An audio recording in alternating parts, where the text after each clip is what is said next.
afternoon, everyone. Welcome to another episode of Spilling Tea. I am your host, Tiffany Daniels. And yes, folks, we are back to the Judge Rotenberg Education Center, Inc. versus the U.S. Food and Drug Administration. The document's back from 2019. Now, as always, folks, before we get into this once again, just a few quick things. Of course, as always, you will find the link to what we go over during this video in the description, as well as a link to the first video in a while on the Judge Rotenberg Center that is on my channel. Also, this includes the change.org shut down the Judge Rotenberg Center petition, so if you haven't signed it already, please do. Now, if you have any young children present when you are watching these videos, we do include vivid descriptions and depictions of torture of adults and children with disabilities when we talk about the JRC. So, please use your headphones. Without further ado, moving on. The FDA's descriptions of deliberative process. And remember, folks, if I stumble over any legal jargon or trip over any of my words, as I am prone to do, especially when I'm this caffeine deprived, just please, overlook it, please. But moving on. The FDA's descriptions of deliberative process. Moving to the decision processes to which withheld records relate, an agency's Exemption 5 claims must be supported with specificity and detail. To approve exemption of a document as pre-decisional, a court must be able to pinpoint an agency's decision or policy to which the document contributed. To justify application of the deliberative process privilege, an agency must address the nature of the specific deliberative process involved. Wow. They did. I read the document. These fine folks who watch this channel and see these videos have seen the document. Where's your head even at? God, it was 126 pages explaining it. How much details do you need, Chad? God. A broad, opaque description of deliberative process involved does not provide the court with enough detail about whether these documents are deliberative or pre-decisional. Dude, seriously? Again, I'll say it. You want more details? The document was already 126 pages long. What do you want to know? The blood type of their children? The court finds this description inadequate because it fails to identify a specific deliberative process to which the withheld email messages contributed. Oh, Jesus Christ. You want to know what they talked about behind closed doors when they were being in the panel? Guess what, sweetheart? If you were privy to their deliberations, you would have been let in the room at the time. The government didn't agree. Ugh. Indeed, the D.C. Circuit has said that the failure to specify the relevant final decision constitutes a sufficient ground for remanding to the district court. Oh, please. Relevant final decision. You don't...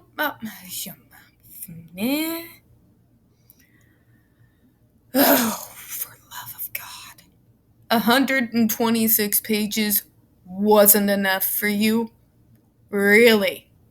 Would you like them to maybe include the video of what you did to Andre McCullens? All 7 hours of it. Along with it? God. Without a sufficient specific affidavit or Vaughn index, a court cannot decide one way or another a deliberative process privilege claim. Jesus. The plaintiffs assert that some of the defendants' descriptions of the deliberative processes to which records contributed are too vague to permit the necessary analysis of whether withheld records are pre-decisional. The plaintiffs are right.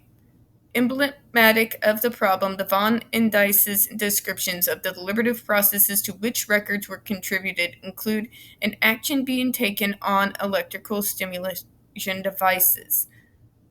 Oh my god, if these fuckers get their way, I will riot. I swear to God, I will riot. Such as proposing a rule, blah blah blah.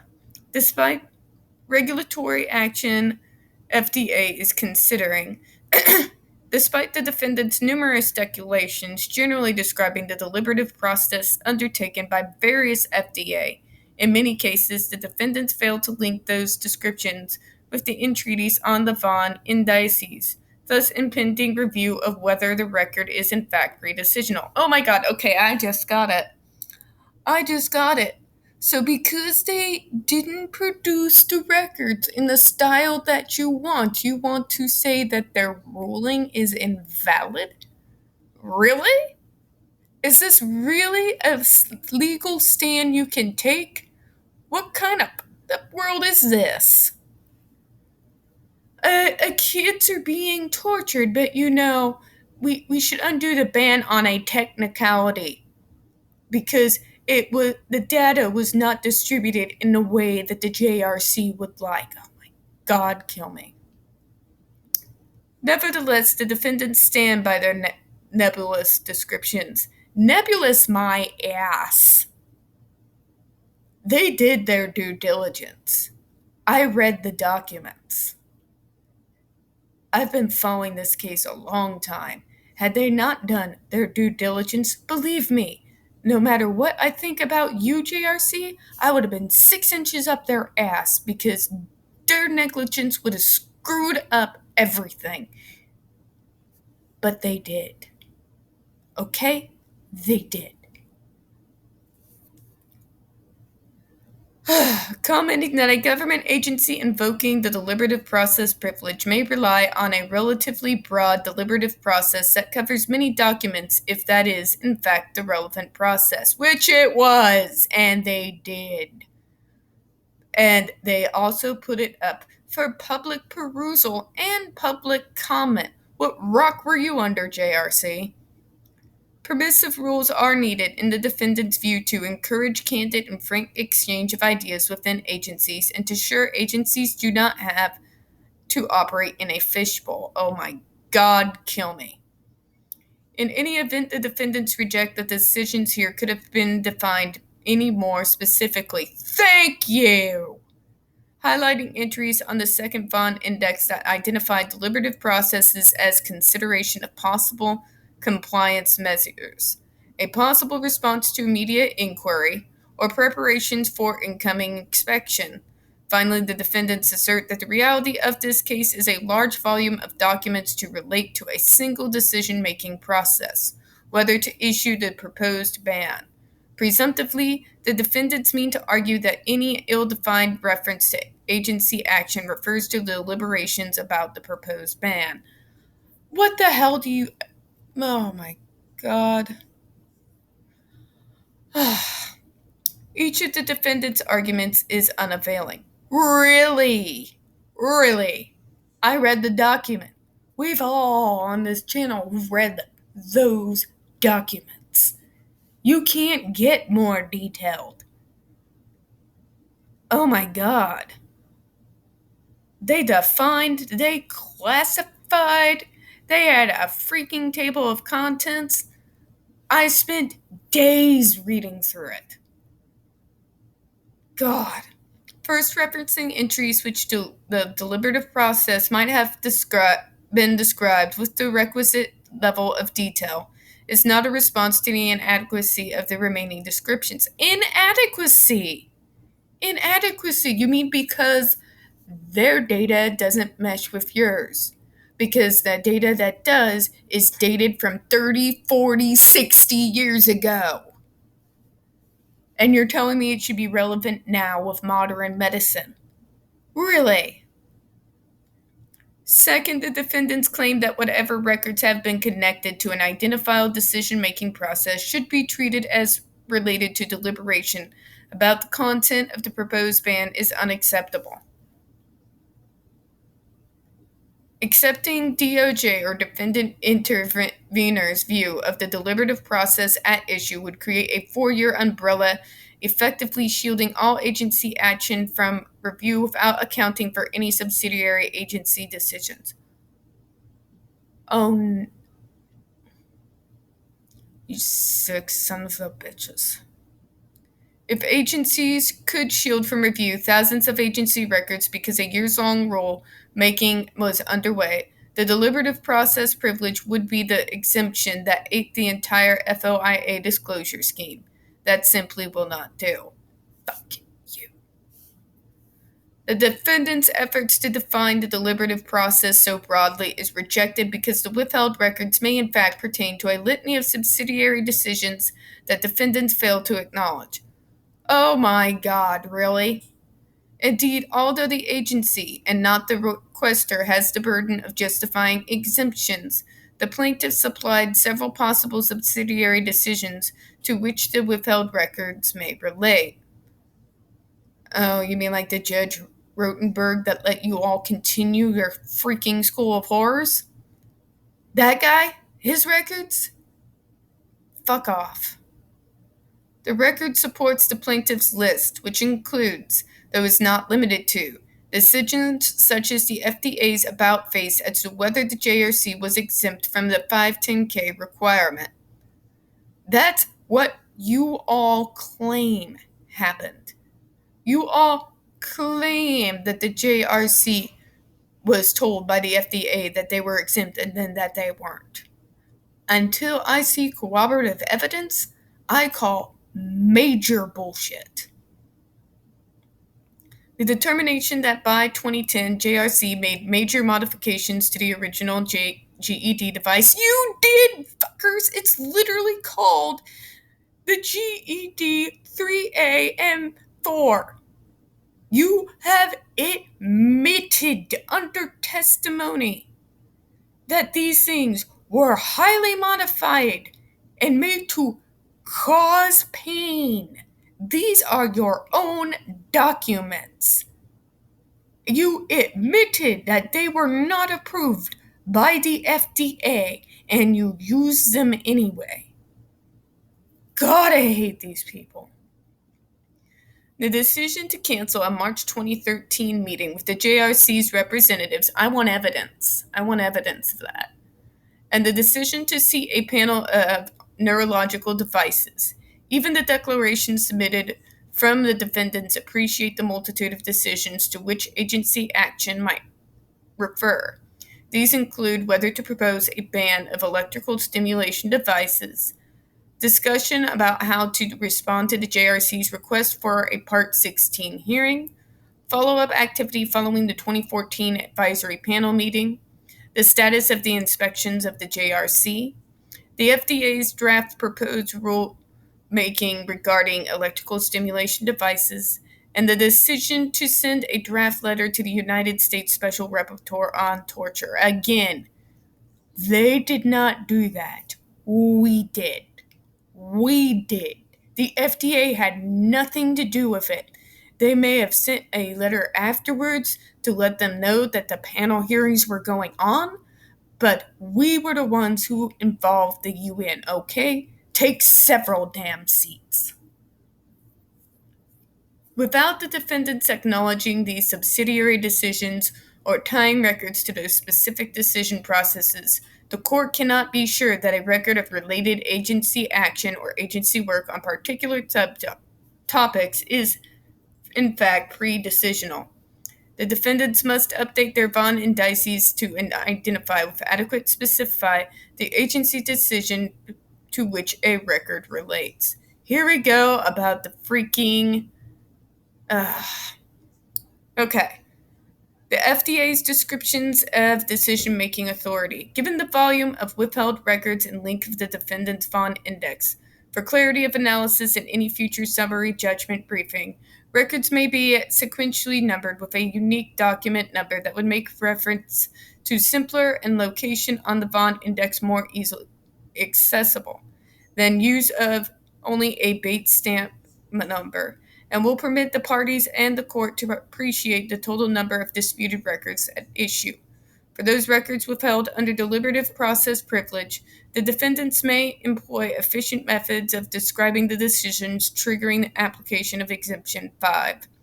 For example, the defendants could submit an affidavit listing all decisions to which the responsive records relate and include the bond index a cross-reference to that affidavit or group of records on the bond index by specific decisions to which they relate. As for decision-making authority, the plaintiffs observe that the defendants have wholly omitted information about the positions and responsibilities of the authors and recipients, other than some attorneys of the records. You're going to question all the doctors on the record. You do realize some of those doctors are dead, right? You're going to hold a seance and a freaking... but bemoan the extraordinary burden, if required, to provide a job description for each and every person who authored, sent, and or received a document listed on nearly 2,000-page index. In the alternative, the defendants propose that the descriptions of decision-making authority are unnecessary to resolve the propriety of defendants' withholding under deliberative process privilege, because the defendants otherwise connect the records to ongoing work on a final rulemaking, or to contemporaneous thoughts and opinions about plans for work that should be done to support the FDA's efforts.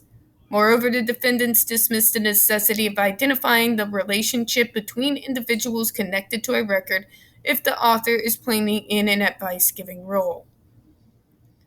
Contrary to the defendant's position, explaining decision-making authority is an essential ingredient to justifying withholdings under a deliberative process examination. A key feature under both the pre-decisional and deliberative criteria is the relation between the author and the recipient of the document. Oh my God! So you are basically talking about people tampering with the panel. Really? That's what you're going for? How do these people defend themselves like this? When they're torturing kids?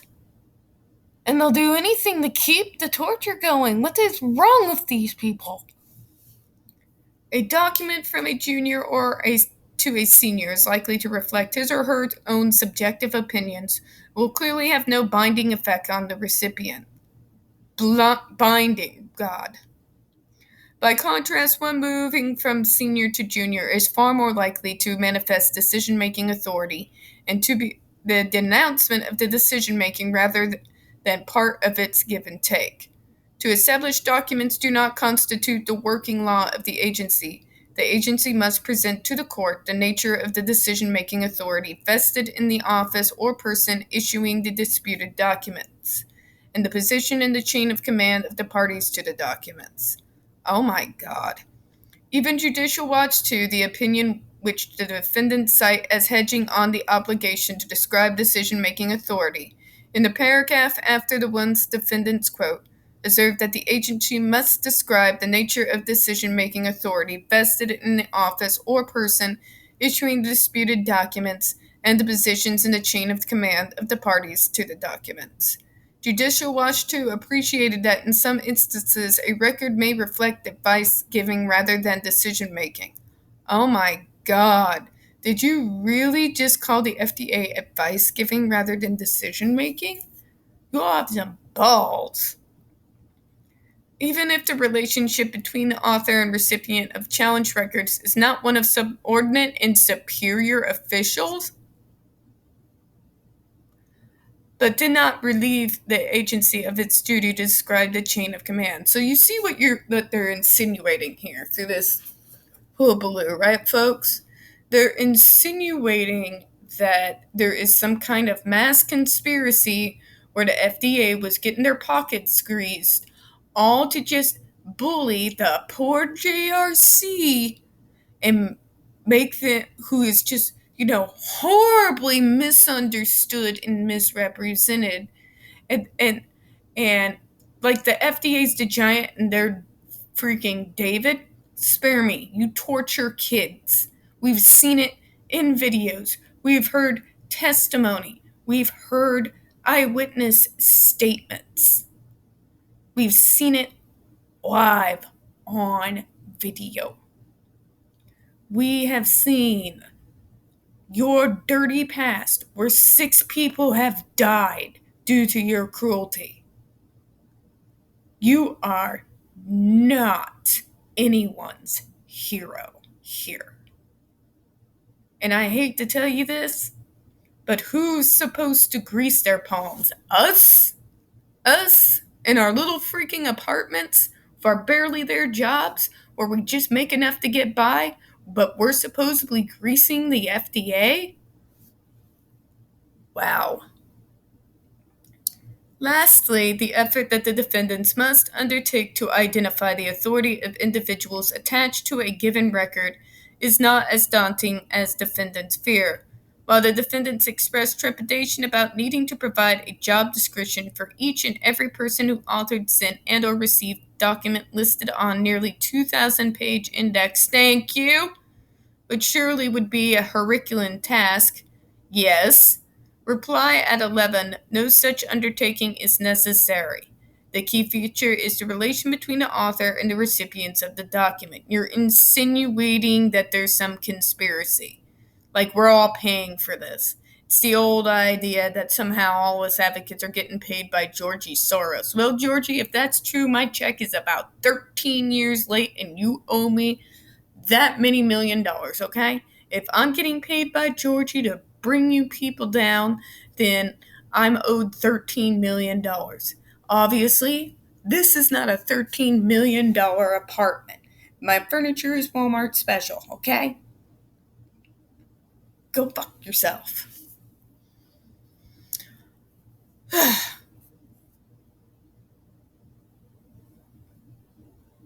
From a superior to a subordinate or as to peer would communicate the needed information that the respective positions in the chain of command.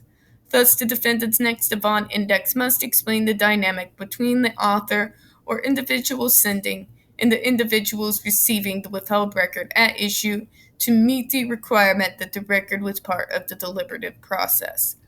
All right, folks, I'm going to go ahead and stop here while I try to refine my brain after the level of complete stupidity that we all just read through together.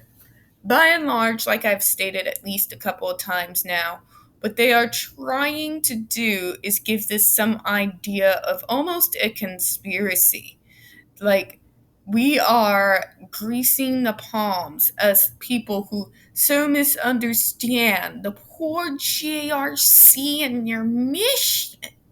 We just don't understand. And because we don't understand, we're going to pay off the ADA with our millions, that we can just pull out of our disability checks and our 9-to-5 jobs and increase the FDA so they can do our dirty work. Oh my God, free.